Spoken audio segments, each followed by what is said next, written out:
شکر ربی شکرا ہدیت قلبی۔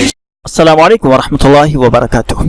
ناظرین، تو ایک مرتبہ پھر اس کا استقبال ہے زی ٹی وی چینل کے ایپیسوڈ تقریر کیسے کریں میں، اور آج ہم بات کریں گے تقریر لکھ کر کرنا کیسا ہے۔ یاد رہے کہ تقریر کیسے کریں یہ ایپیسوڈ نمبر 56 ہے، اور اس سے پہلے 55 ویڈیوز ہم اس پر بنا چکے ہیں۔ ویڈیو کے آخر میں انشاءاللہ پلے لسٹ کی شکل میں آپ کو وہ ساری ویڈیوز مل جائیں گی، اگر آپ دیکھنا چاہیں سمجھنا چاہیں تو اس کو دیکھ سکتے ہیں، سمجھ سکتے ہیں۔ آج ہم بات کریں گے اس ٹاپک پر کہ تقریر لکھ کر کرنا کیسا ہے۔ دراصل یہ سوال ایک بھائی نے کیا تھا کسی ویڈیو کے نیچے، تو اگر آپ کے من میں بھی اسی طرح کا کوئی سوال ہو تو آپ بھی اس ویڈیو کے نیچے کر سکتے ہیں۔ انشاءاللہ آنے والی ویڈیوز میں آپ کے سوال کے جواب دینے کی کوشش کروں گا۔ تو چلیے آج بات کرتے ہیں تقریر لکھ کر کرنا کیسا ہے، یعنی تقریر لکھ کر کرتے ہیں تو کیسے کرنا چاہیے، اور اگر نہیں کرنا ہے تو پھر کیا ریزن ہے، کیا اسباب ہے جس کی وجہ سے ہمیں تقریر لکھ کر نہیں کرنا چاہیے، اور کرنا چاہیے تو کیسے کرنا چاہیے، اسی کو آج ہم جانیں گے اور سمجھیں گے۔ ویڈیو میں آگے بڑھنے سے پہلے آپ سے چھوٹی سی ریکویسٹ ہے، پلیز اگر آپ چینل پر نئے ہیں تو چینل کو سبسکرائب کر لیں، ویڈیو کو لائک اور شیئر ضرور کیا کریں اپنے دوستوں کے ساتھ، تاکہ زیادہ سے زیادہ لوگ ہم سے جڑ سکیں اور اس سے فائدہ اٹھا سکیں، سیکھ سکیں اور سکھا سکیں۔ چلیے بات کرتے ہیں پوائنٹس کی طرف۔ نمبر 1، مکمل تقریر لکھ کر نہ کریں۔ جی ہاں، اگر آپ تقریر لکھ کر کرتے ہیں تو پوائنٹس کو لکھیں۔ ہمیشہ یہ میں بات کہتا ہوں کہ پوائنٹس لکھیں، اہم عناصر، مخصوص چیزوں کو لکھیں جو آپ کو یاد نہیں رہ پاتی، ٹھیک ہے۔ مکمل تقریر لکھ کر کرنے سے آپ کی توجہ جو ہے عوام الناس سے ہٹ جائے گی، لوگ اس سے بدظن ہوں گے۔ وہ کیسے کہ جب ہم خطاب کرتے ہیں، جب ہم تقریر کرتے ہیں تو ہمارے آنکھوں کا کنیکشن عوام الناس سے ہوتا ہے، ٹھیک ہے، ہاتھوں کا کنیکشن لوگوں سے ہوتا ہے، اور چہرے کا کنیکشن لوگوں سے ہوتا ہے۔ ظاہر ہے جب ہم تقریر لکھ کر کریں گے تو بالکل وہ کرنا نہیں بلکہ پڑھنا ہوگا۔ جب ہم پڑھیں گے تقریر تو عوام الناس سے ہمارا کنیکشن جو ہے وہ ختم ہو جائے گا، جس سے عوام الناس جو ہے اس سے بدظن ہوگی، ٹھیک ہے۔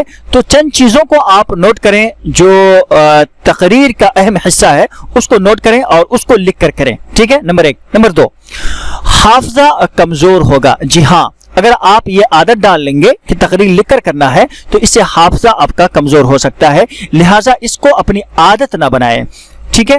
اگر آپ رفتہ رفتہ چیزوں کو لکھنا شروع کریں گے، ہر ایک چیز کو، تو ظاہر ہے کہ آنے والے وقت میں آپ کو کوئی بھی چیز یاد نہیں رہ پائے گی، اور یہ آپ کی عادت بن جائے گی، اور بنا لکھے آپ پھر مستقبل میں آپ کبھی تقریر نہیں کر پائیں گے، لہٰذا اس سے آپ کا حافظہ کمزور ہو سکتا ہے، لہٰذا اس کو اپنی عادت نہ بنائیں۔ نمبر 3، جی ہاں، اس کو اپنی عادت نہ بنائیں۔ اگر آپ کرتے ہی ہیں تو تمام تقریریں لکھ کر نہ کریں، تمام تقریروں میں ہر چیزوں کو لکھ کر نہ کیا کریں، چونکہ یہ آپ کی عادت بن جائے گی۔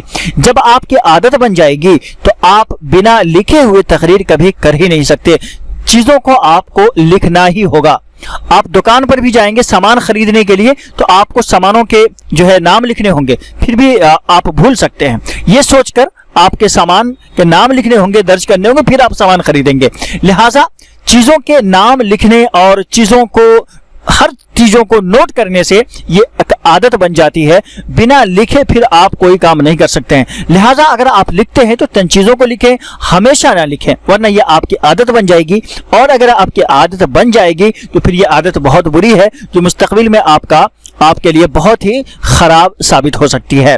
نمبر 4، سامعین کی بے توجہی کا سبب بن سکتا ہے۔ جیسا کہ میں نے پہلے بتلایا، عوام الناس ایسی چیزوں سے آپ کی طرف سے توجہ ہٹا لیں گے، چونکہ آپ تو تقریر پڑھنے پر آپ کی توجہ ہوگی، ظاہر ہے عوام الناس سے آپ کا کنیکشن ٹوٹ جائے گا، سمپرک آپ کا ختم ہو جائے گا، لوگ توجہ نہیں دیں گے، چونکہ آپ تو تقریر پڑھ رہے ہوں گے، تقریر کر نہیں رہے ہوں گے، لہٰذا سامعین کے لیے بھی بے توجہی کا، بدظنی کا سبب بن سکتا ہے۔ لہٰذا مکمل تقریر لکھ کر نہ کریں، چند چیزوں کو نوٹ کریں اور اس کے بعد کریں، اس کو عادت بھی نہ بنائیں، اس سے آپ کا حافظہ کمزور ہو سکتا ہے۔ امید ہے کہ آپ کے سوال کا جواب انشاءاللہ مل گیا ہوگا اور آپ ہماری بات سمجھ گئے ہوں گے۔ ویڈیو اگر پسند آئی ویڈیو کو لائک کر دیں، اپنے دوستوں کے ساتھ شیئر کریں، چینل پر نئے تو چینل کو سبسکرائب کر لیں۔ اگر آپ کے من میں بھی کوئی سوال ہو تو آپ ہمیں اسی ویڈیو کے نیچے کمنٹ کر کے کریں، انشاءاللہ تعالی آنے والی ویڈیوز میں آپ کے لیے بھی آپ کے سوال کا جواب لے کر ہم حاضر ہوں گے۔ ملتے ہیں انشاءاللہ آنے والی ویڈیوز میں۔ السلام علیکم ورحمۃ اللہ وبرکاتہ۔